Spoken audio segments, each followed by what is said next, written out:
جماعة المسقعة اتلعب في أساسها وبقت مسقعة برو ماكس. فجيت النهارده عشان اجرب اغرب طبق مسقعه في السعوديه. وده أغرب مكان في السعودية في الرياض بيقدم المسقعة بالطريقة دي، وبيعمل لك المسقعة على ذوقك وانت اللي بتختار كل حاجة، سواء مسقعة خضار أو مسقعة دجاج مع رز أو مسقعة لحم مع رز. أنا اخترت مسقعة مع دجاج ومعاها طبق رز، وسعر طبق المسقعة الدجاج مع الرز 32 ريال. أول مرة أجرب ميكس مسقعة بالحلاوة والجمال ده. عندنا في مصر بنحب ناكل المسقعة تبقى مشطشطة كده عليها شطة، فلو يحطوا شطة على المسقعة هيبقى طعمها عالمي. وطبعا مسقعة يعني عيش، طعمها بالعيش عالمي. الغلطة الوحيدة اللي أنا قلت له يحط عليها قرنبيط. نجرب بقى سلطة المسخن، ودي بتبقى عبارة عن ميكس خضار انت برضو اللي بتختاره، بيحط لك على ذوقك بقى كل المقليات اللي انت بتختارها سواء بدنجان او بطاطس مقلية، وفي الاخر بيحط البصل المحمر مع المكسرات والرمان والذرة الحلو. بيجي مع السلطة صوص المسخن وبيجي معاها عيش محمص. حطيت الصوص على السلطة مع العيش المحمص، وخدت معلقة فيها ميكس من كل حاجة.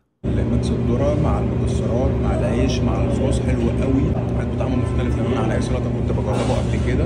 10 على 10. والمكان هو مسقعة وسلطة في حي الفيحاء.